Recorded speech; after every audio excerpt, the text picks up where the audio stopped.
O ano é 2003. Após 3 derrotas eleitorais, Luiz Inácio Lula da Silva assume a presidência da República. Enquanto o mundo se despede de nomes como Nina Simone, Sabotage, Jorge Lafon, na TV, o Brasil parava para acompanhar as histórias de diferentes mulheres apaixonadas em mais uma trama de Manuel Carlos.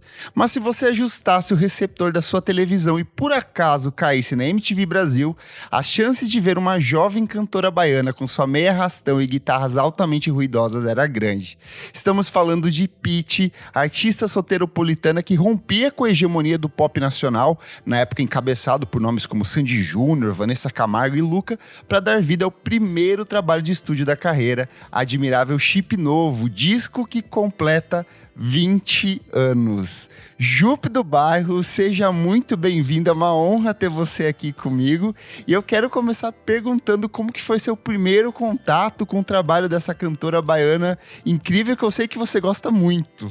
Ai, sou muito apaixonado, inclusive estava muito empolgada para bater esse papo contigo.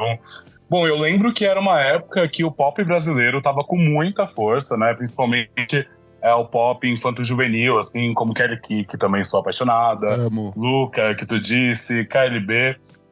Tinha a formação inédita também, né, do pop brasileiro, como Ruge, como Bros. Mas eu sinto que já era anunciada uma fase de muita força pro rock nacional, assim, né? Principalmente com a popularização do hardcore, do emo, e várias bandas do gênero que já estavam ocupando as paradas de sucesso, rádio, o mainstream, né? E eu lembro que eu era uma criança, tinha 10 anos, e vi a Pitty pela primeira vez na MTV, linda, gata, estilosa, e eu só pensava, eu quero ser como ela. E lembro também que, na época, a gente não tinha tanta facilidade para ouvir um álbum completo se a gente não tivesse a mídia física, né? Então, eu sou do tempo, apesar de uma pele muito sedosa e ter uma movimentação muito juvenil, fresca. Eu sou da época do MP3 Player, que o armazenamento era muito pequeno. Então você tinha que fazer uma seleção exata do que ia te acompanhar. Não cabia um álbum inteiro, né? Então eu selecionava algumas músicas e fazia uma rotação. E Pitty estava sempre nesse meu player.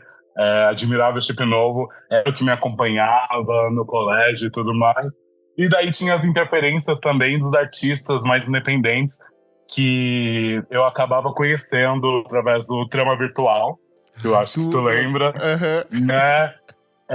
Tinha algumas músicas disponíveis para download gratuito também no MySpace.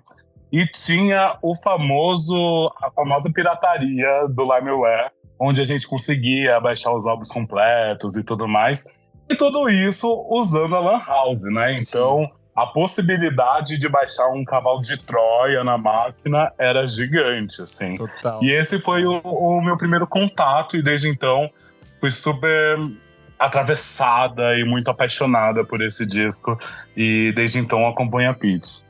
Em tudo. A minha história é bem parecida, assim, com a sua, mas eu acho que a minha é um pouco com menos contato de internet, porque eu já ouvi, eu acho que bem na época que ele saiu mesmo, o clipe. Eu lembro que eu tava limpando a casa de tarde e entrou na programação o clipe de Máscara. E eu achei, assim, uau, era uma estética pra mim muito norte-americana, uma coisa muito rica, muito foda pra uma artista brasileira que eu nunca tinha visto, assim. Tinha aquela coisa meio escura, aquela película meio universo do Matrix, assim, e a questão daqueles personagens bizarros, personagens estranhos expostos em tela ali, a letra dela muito poderosa. E aí uma coisa que eu lembro é que eu demorei a ter o CD, eu fui ter o CD só no final do ano, quando eu morava no interior do Paraná, né? Então eu fui só ter eu comprar o CD no final do ano, quando eu viajei pra casa de uma tia em Curitiba. Então eu ouvia as músicas na rádio e eu gravava numa fitinha. E aí eu tentava escrever a letra da música repetindo a fitinha depois. Então, por exemplo, a letra do Teto de Vidro era uma confusão enorme na minha cabeça, que eu achava tipo, quem não tem caco de vidro que atire a primeira pedra, o que ela tá falando aqui? Então foi meio que nessa experiência, assim, com ela. Você lembra qual foi a primeira canção, assim, que você chegou a ouvir dela mesmo? Olha, também foi Máscara, né? No lançamento da saudosa MTV. E eu lembro que o clipe me causava muito medo, justamente por essas características e os personagens que tu disse. Eu lembro que tinha uma criança com orelha de Mickey, tinha um senhor também que ele ia... A mãe que bate no filho, um senhor que ia se despindo e por baixo tava com uma lingerie. Sim. Era uma grande maluquice. E o jogo de cena também. Anjinha do cabelo reverso, assim, que ela revertia o cabelo quando ela baixava, assim, era uma coisa que me dava um arrepio assistir. Nossa, me dava arrepio. E tinha também as gêmeas, né? Referência às gêmeas do Iluminado. Nossa, era uma experiência que me dava um gelinho assim, mas me despertava muita curiosidade. Sim, perfeito.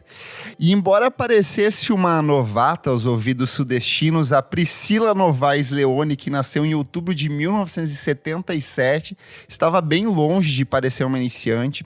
Desde 1997, a artista vinha se destacando na cena baiana ali, primeiro como baterista do X, grupo de punk rock em que atuou como baterista e que não chegou a gravar nenhum disco, mas que abriu passagem para que ela integrasse o Incoma, que talvez seja o trabalho mais expressivo dela antes ali de abraçar a identidade de Pitty, com quem ela chegou a gravar um disco, que é o Incoma, o Influir, e é muito curioso, assim, que eu sinto que ouvindo esse CD, ele tem vários elementos do que seria a Pitty posteriormente, mas era só um esboço ainda, né? Não, total. É como se estivesse preparando um terreno para o que iria se tornar a Vira Pitty, assim, né? Pitty que acaba sendo protagonizado pela Priscila, mas que é um grande megazord, assim, né? Tanto com os músicos de uma excelente performance, com quem ela sempre fez questão de trabalhar, assim, e acaba chegando com esse disco com uma consagração do que ela já vinha apresentando, né, anteriormente, e que é um deleite, assim, né? Sim. E aí, por conta desse fenômeno na cena baiana, o trabalho acabou atraindo a atenção de um tal de Rafael Ramos, ninguém menos do que Rafael Ramos, que era ex-integrante do Baba Cósmica e um dos nomes por trás do selo Deck Disc. Até aquele momento, ele já havia produzido Matanza, Raimundos, Inocentes e sendo responsável pela explosão do Los Hermanos lá em 1999. E o Rafael convidou a Pitty para gravar uma demo no Rio de Janeiro e, satisfeito com esse resultado, ele decidiu investir no que seria o primeiro álbum de estúdio da cantora em carreira solo. E aí, dessa forma, em 2002, a Pitty começou as gravações do álbum. Nesse período, a cantora veio morar sozinha em um apartamento alugado pela gravadora no Rio de Janeiro. E apesar do interesse da gravadora em contar com o trabalho de músicos cariocas, a Pitty quis prezar justamente pela participação desses instrumentistas baianos que ela já vinha circulando ali e que já eram conhecidos da cantora por fazer parte dessa cena underground baiana. Então, tinha o Joe no baixo, que trabalhou ali com ela em praticamente todos os primeiros discos ali de uma forma excelente. O Peu Souza, que também, pra mim, eu acho que é uma das almas desse disco, é o trabalho que ele faz ali na guitarra, porque é um cara que tinha um ouvido muito atento pro que tava rolando na cena internacional, tipo Queens of Stone Age, mas ao mesmo tempo ele pegava muito das coisas do Faith No More, outras coisas, até do New Metal mesmo que tava rolando, e o Duda Machado, Total. Que era namorado dela na época, e assim, eu sinto que esses três dentro do disco é uma força, assim, muito única, assim, e que dá esse suporte necessário pra voz dela também, né? Total, um grande megazord mesmo, Sim. Né? Incrível. Formação incrível, impecável. E apesar de ter sido cogitado dar um nome diferente para a banda, a gravadora insistiu que o disco viesse com o nome artístico dela, e eu achei interessantíssimo. Inclusive, tinha muita gente que, na época, achava que Pitty era uma cantora internacional por conta desse nome, ninguém levava muito... Não fazia sentido ter uma cantora brasileira com esse nome. E aí, em 20 de abril de 2003, a Pitty lança seu primeiro single, Máscara, que apesar da objeção da gravadora em lançá-lo como single, a estreia da obra, eles acharam que era pouco comercial, que não ia funcionar. A canção acabou indo para as rádios de São Paulo e de Janeiro, além de estrear na MTV, e ela foi um sucesso de cara, assim.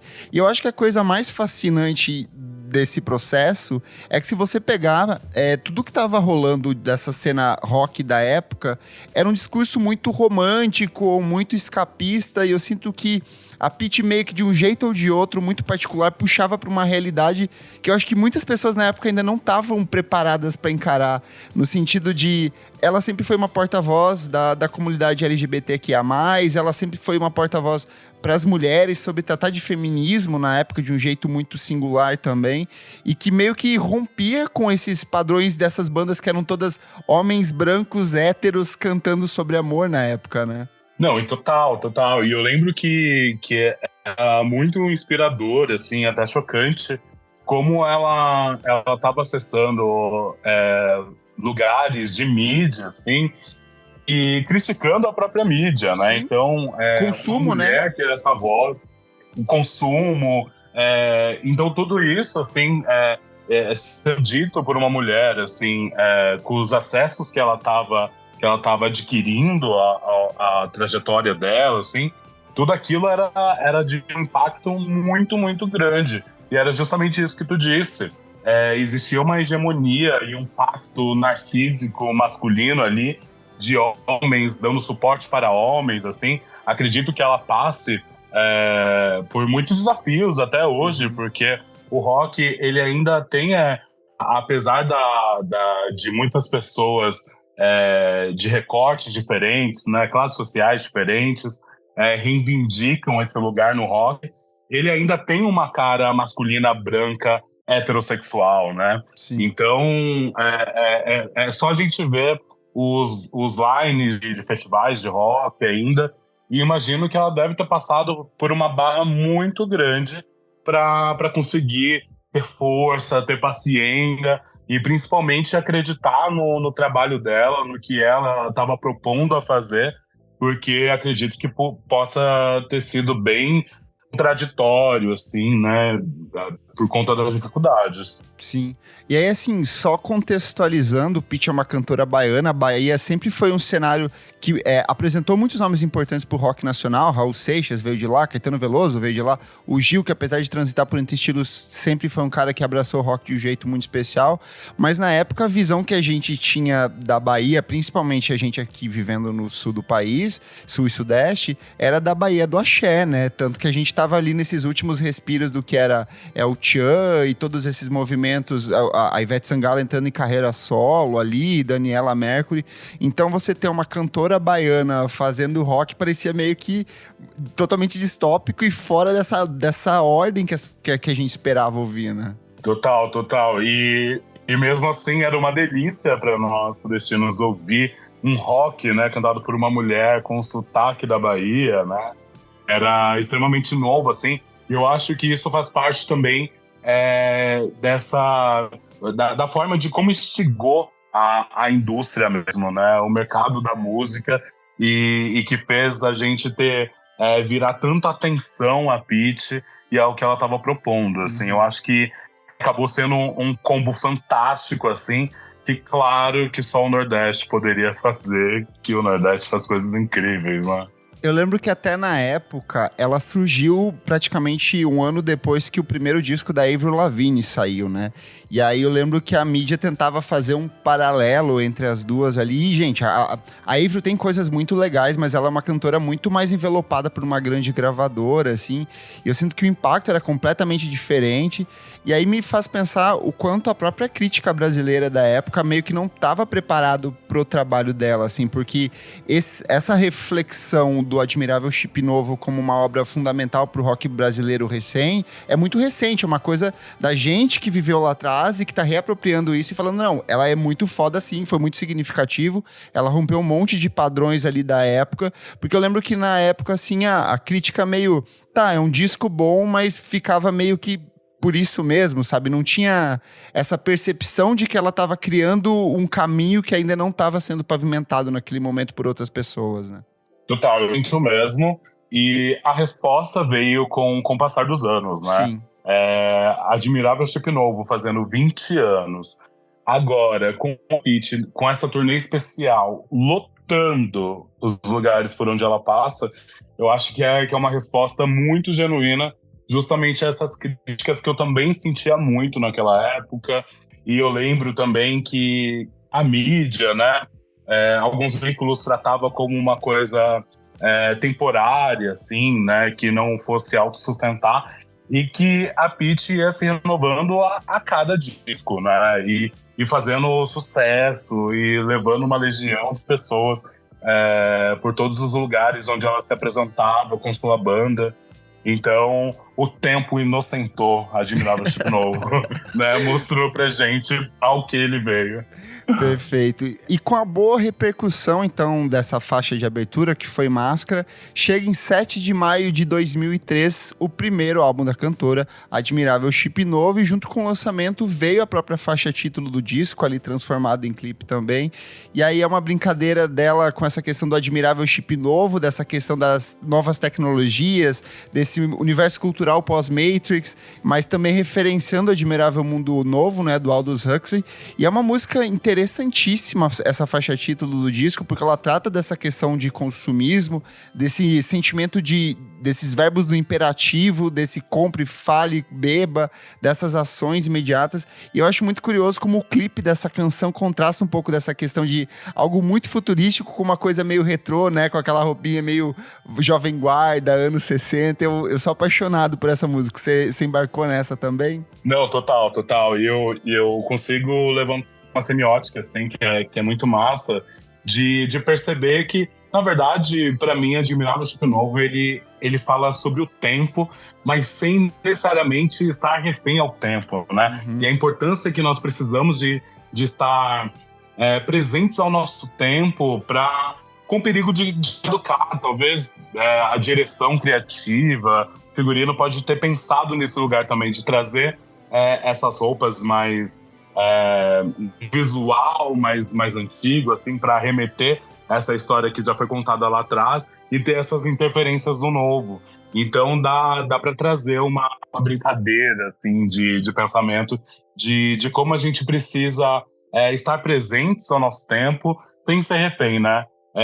Fazer com que o passado seja um canal para que a gente não se repita, mas ao mesmo tempo, no presente, possamos evidenciar o que já foi e pensar no presente, no futuro, como uma extensão de tudo isso, né? Eu acho legal que você falou disso, assim, porque olhando para o disco como um todo, são 11 composições e ele é muito versátil. Por exemplo, a faixa de abertura, Teto de Vidro, trata da sociedade capitalista e dessa curiosidade que algumas pessoas têm sobre a vida alheia, esse sentimento de hipocrisia, de julgar o outro, sendo que a sua vida é tão ou mais podre, talvez, do que aquelas pessoas que você julga.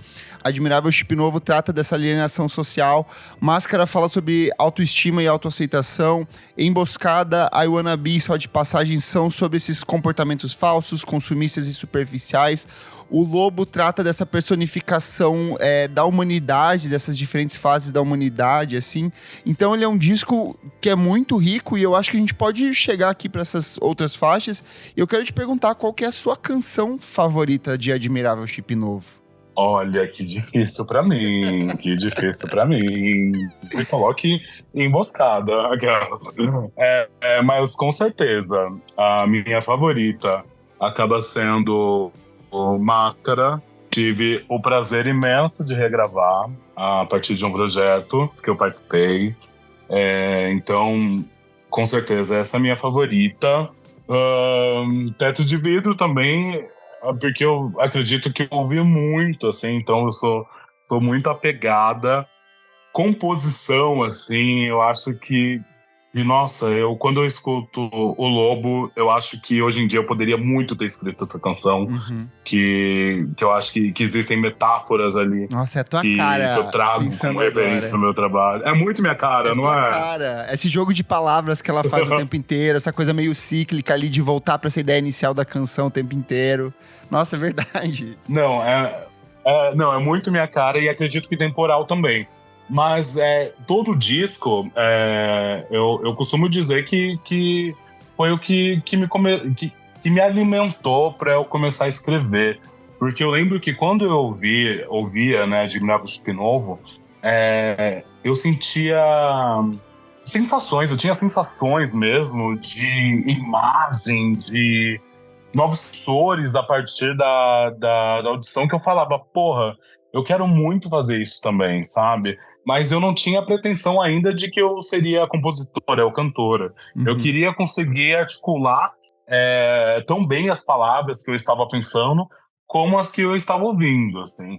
Então, é difícil numerar quais são minhas faixas favoritas, mas eu acredito que é esse o caminho, mas sou extremamente apaixonada por todo o disco, obviamente. Perfeito. Eu quero só frisar que, assim, o disco tem 5 singles, e aí a gente já tá falando de um cenário cultural dos anos 2000, onde as pessoas promoviam 1 ou 2 singles, e o resto do disco era uma encheção de saco, assim, não servia pra nada.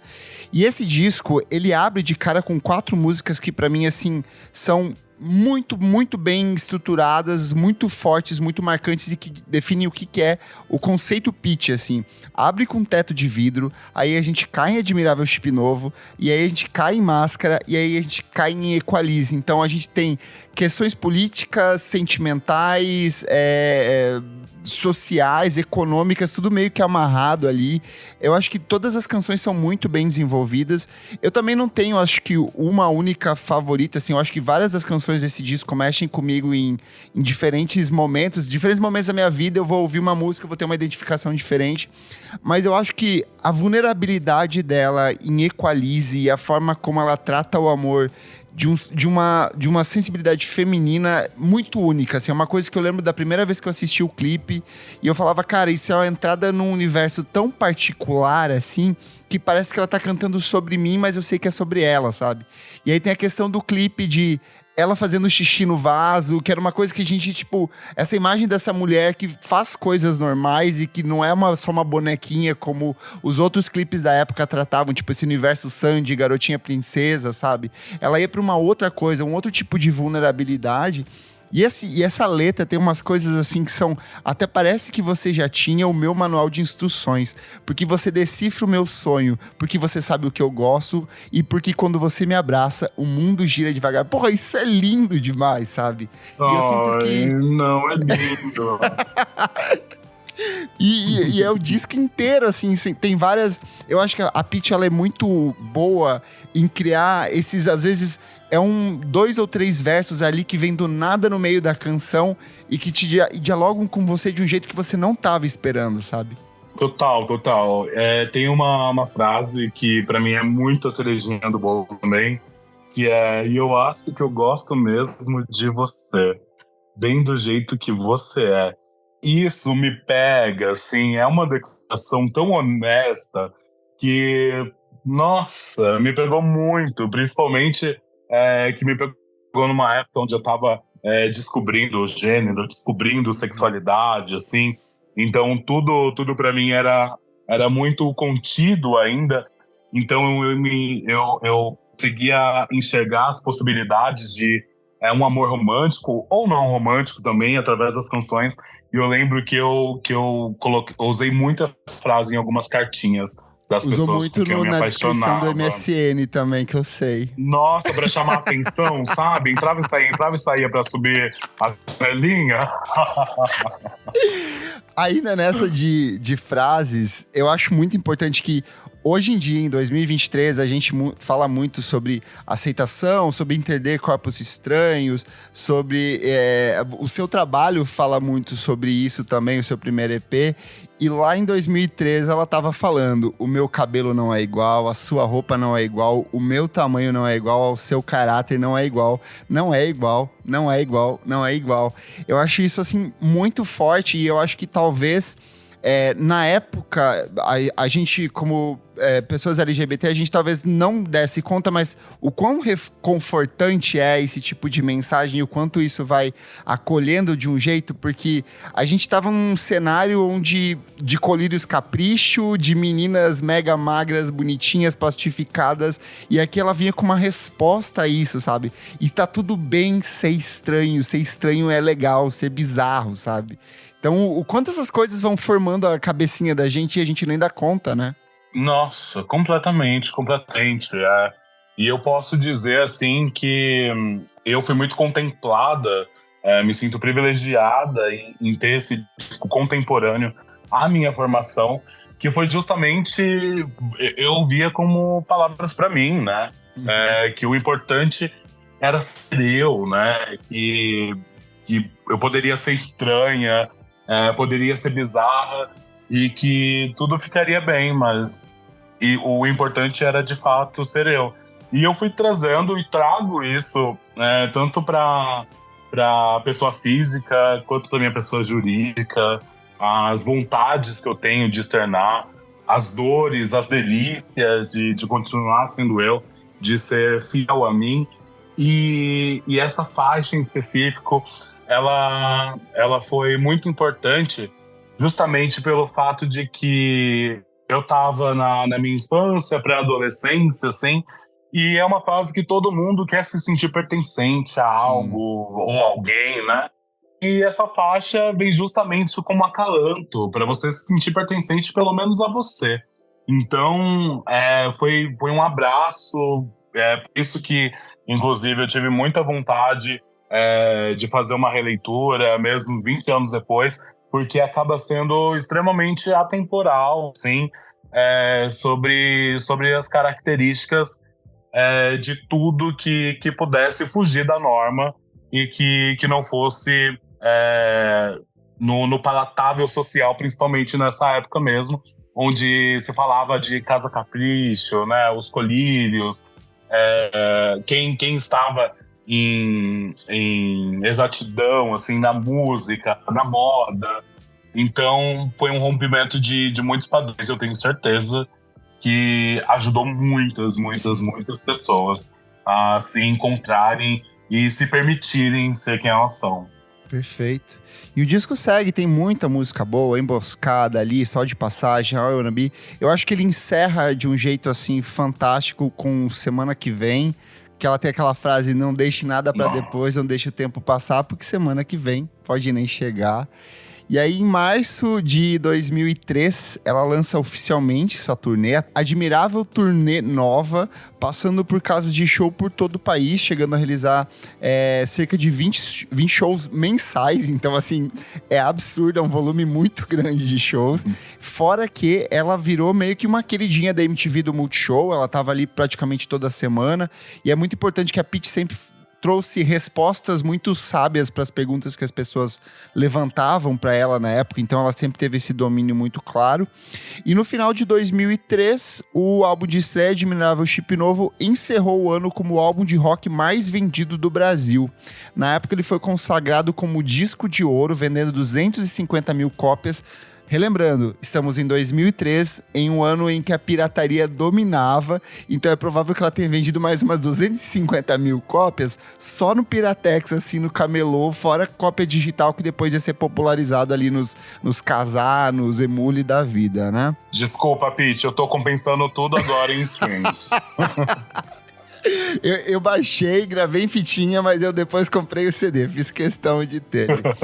E aí hoje, oficialmente, ele contabiliza quase 400 mil cópias vendidas. E para encerrar o ano, a Pitty concorreu na 9ª edição do MTV Music Brasil, na categoria Banda ou Artista Revelação e Escolha da Audiência, todas pelo single Máscara. E apesar de ela não ter vencido nenhuma das categorias, a cantora performou a faixa durante a realização da premiação, só que depois ela ia virar meio que a protagonista daquela banda dos sonhos que a MTV montava todo ano, né? Que era Champignon no baixo, o Japinha na bateria, tinha algum guitarrista que era, sei lá, Edgar Escandurra e ela no vocal ali. Então ela meio que viraria uma persona, assim, uma presença garantida em todas essas premiações, né? Total. Ai, que época boa, né? Ai, que saudade. Ai, que saudade. Orkut, MSN, download pirata. MySpace, drama virtual. Tempo bom. Jupe, eu quero terminar perguntando aqui, 20 anos depois de lançado, você sente que o Admirável Chip Novo ele ainda continua tão relevante quanto na época que ele foi lançado? E qual que é o impacto dele para a cena brasileira hoje? Olha, eu acho que faz muito sentido. E como eu sou fã de carteirinha mesmo, de pegar grade em show, e é muito curioso ver como o público, ele foi se renovando também. Tem uma galera muito novinha com a letra na ponta da língua, que chora, que berra. E eu acredito que a emancipação do rock nacional para os tempos atuais em si, ele acaba sendo muito, muito diverso. Porque é lindo hoje em dia você ir num show da Pitty, num show da Fresno, enfim, as bandas que fizeram, que se lançaram, né, nessa mesma época. Hoje encontrar com tantas figuras de cabelo crespo, pessoas trans, uma diversidade tão grande de público, isso é muito generoso e isso se dá justamente a obra que ela acabou sendo imortalizada e que acaba fazendo tanto sentido hoje em dia, né? Eu ouço Admirável Chip Novo e, na verdade, eu não acho nem que faz sentido ao presente. Eu sinto falta de pessoas cantando isso no presente, assim.